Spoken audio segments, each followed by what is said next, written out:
Good morning, good afternoon, good evening, wherever you are listening to me. Welcome to another episode of Wealth Building Conference. It's been a while. I know in the last couple of weeks, I've been out of the country. I just came back, and I want to sincerely apologize for not being able to run this program for the past 2 3 weeks right now.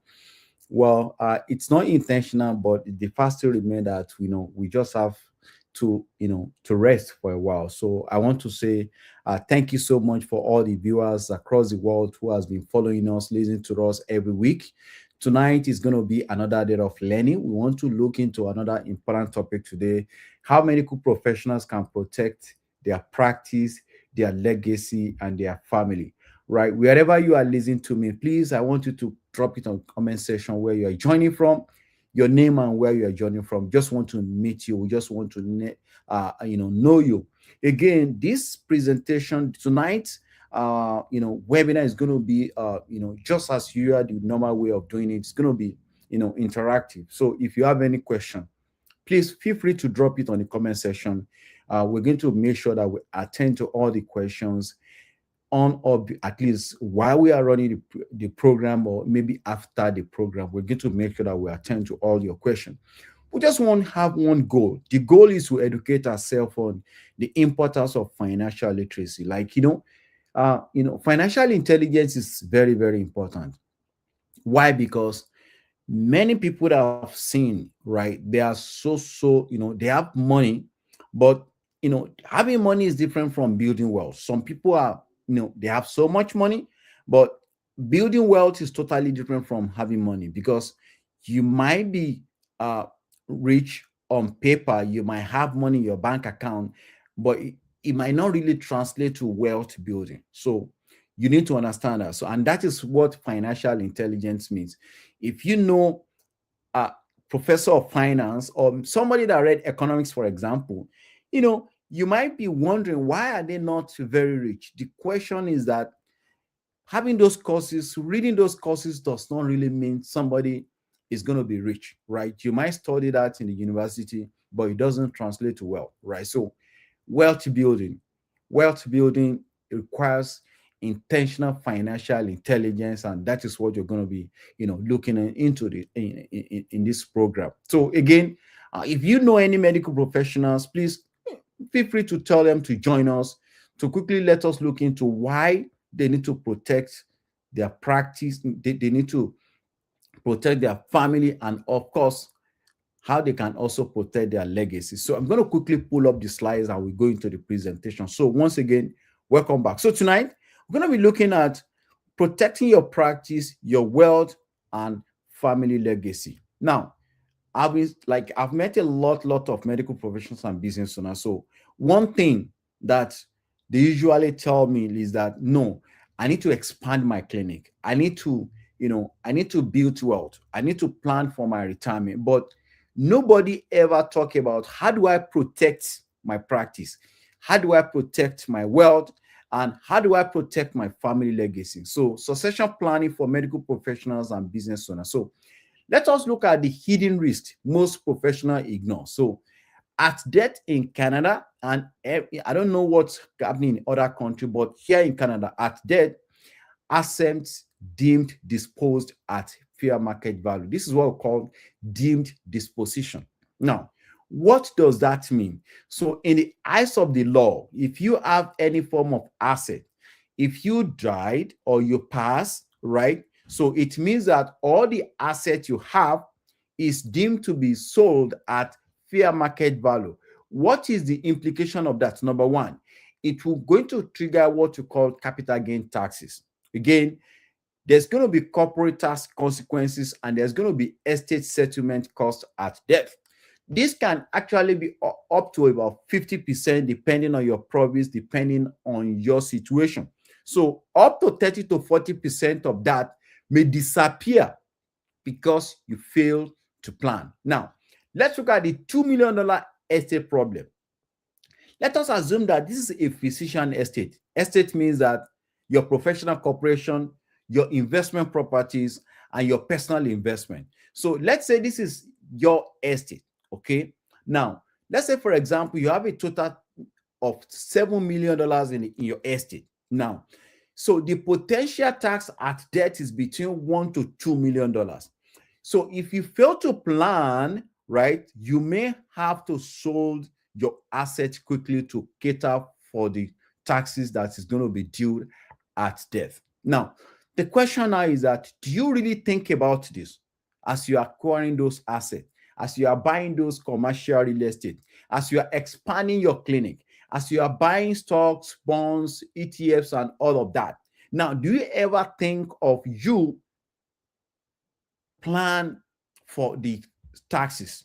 It is very, very important.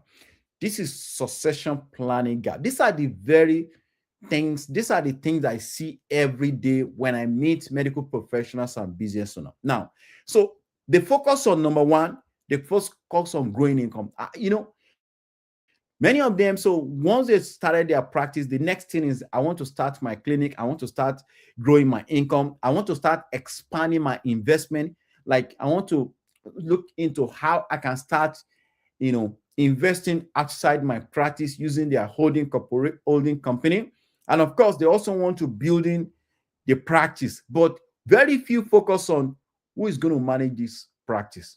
Now, you need to ask yourself, now, if you are building all of this, have you ever asked yourself, who's going to manage this practice? Number two, how will the estate taxes be paid? Bear in mind that estate taxes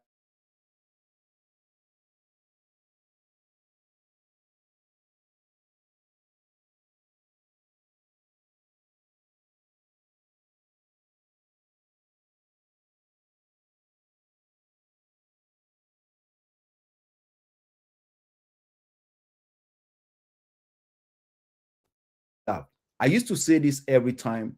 Wealth, there's difference between wealth protection and wealth preservation. Having plan in place to protect your wealth is not sufficient enough to say you are preserving it. If you don't preserve it, chances is that if you pass, you might not be able to, those wealth might disappear. So meaning that it's not just about protecting your wealth, but you need to put strategies in place in such a way that those wealth will be preserved even when you pass. Without structure, wealth transitions become chaotic. And think about the wealthy people that they are wealthy yesterday, they are not wealthy today. Why? Because there is no succession plan in place, and it becomes chaotic. Let's look at the legacy framework. The legacy framework, the five pillar of effective succession plan. Number one, liquidity. You must have cash to settle estate obligation. As I said, estate planning in this part of the world is very, very, very important. Don't ignore it. As you are planning to expand your clinic, as you are planning to expand your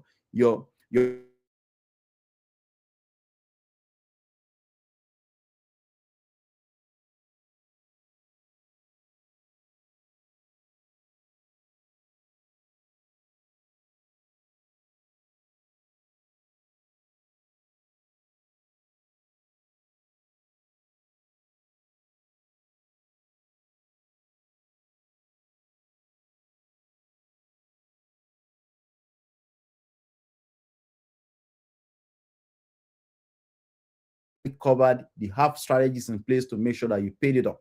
Governance, business continuity planning. So this is, when you have a business, like, you need to ask yourself, do you have a succession plan in place to ensure that even when you pass, my business is continue to run in terms of, strategic planning, estate strategy planning. You also need to put all these things in place. It's very, very important.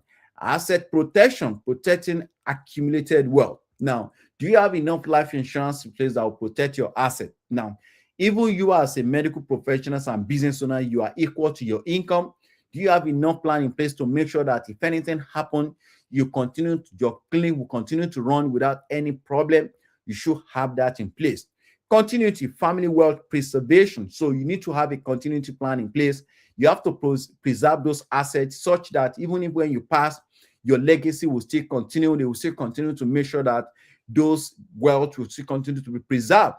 yielding, transferring wealth to the next generation. You have a strategic plan in place in such a way that whatever you are building right now, you transfer that to your family, to your children, without any form of, without any chaos. This is the liquidity problem. Let's look at the asset rich cash flow. When I say asset rich cash flow, a lot of people, they have so many assets, but when it comes to liquidity, they don't have it. So don't think that you are rich in assets also, equal to liquidity. It's not the same thing. But being asset rich, all right, you might be cash poor. Some people have a lot of money, they have a lot of investment on real estate. How quickly can you convert this to cash when you need money? Now, so let's look at the real estate, corporate asset, and private investment. When taxes are due, no liquidity available, so you have to sell those assets to cover, the estate price. So you have to follow the assets to sales.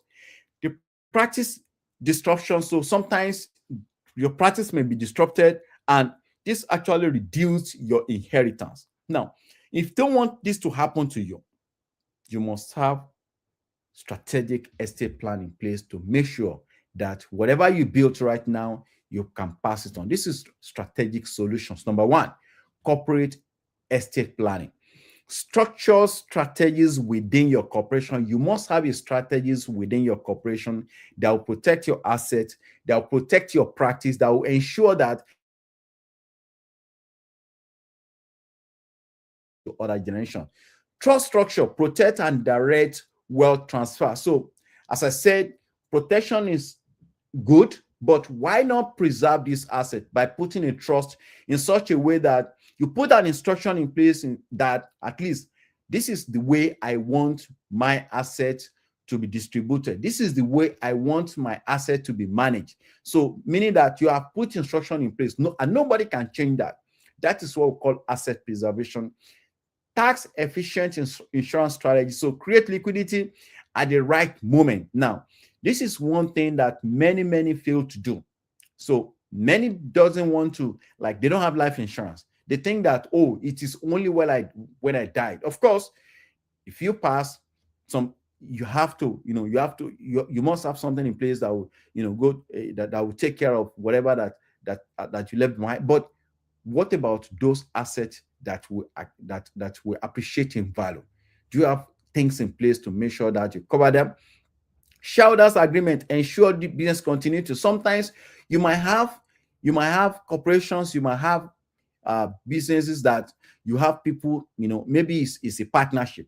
Let's say you have a clinic and the two of you contribute to start the clinic, you expand it to a level. If somebody pass and maybe the wife or the husband is not interested in continuing that practice, it is, you have to pay them off to make sure that, they won't be looking at you and you continue to run your practice. So do you have plan in place to make sure that whatever the equity of the A or B that you are doing the business together, you have enough money to pay them off if things happen, so that it will not disrupt the business, right? And again, there's going to be succession planning, professional structures, transition. So you must have a professional structure transition in such a way that things will move smoothly and the business will continue to run. Why planning early matter? If you delay planning, chances is that you find yourself to blame at the end of the day. You need to start early. So tax efficient structures and preserve and transfer. Waiting until retirement limit planning flexibilities and reduce available options. So I will encourage you, the better you start early, it's going to lot of advantage there. Don't delay all these things, right? You have to start early. Very important. Now, let's look at legacy versus liquidation. Now, without planning, wealth eroded by taxes, forced asset sales, and reduce family inheritance. But with structure, there's wealth preserved, transferred efficiently, and support future generations. So this is what it means when you plan. That is legacy versus liquidation. If you don't plan, if there's no succession plan in place, it means that you have to liquidate some asset for you to cover the estate plan. So succession planning turns success into legacy. Now, the legacy question is this, right? You spend decades building your wealth and your practice with a plan. Wealth creates generational opportunity. A legacy shouldn't be equal to a liability. So if you have a legacy, it shouldn't be a liability. It has to something that you have to, transfer to the next generation. So let's start the conversation. For medical professionals and business owners, listen to me today, and if you are ready to take action, so this will actually help you a lot. Number one, for tax efficient estate strategies, protect business and family wealth, and structural succession planning.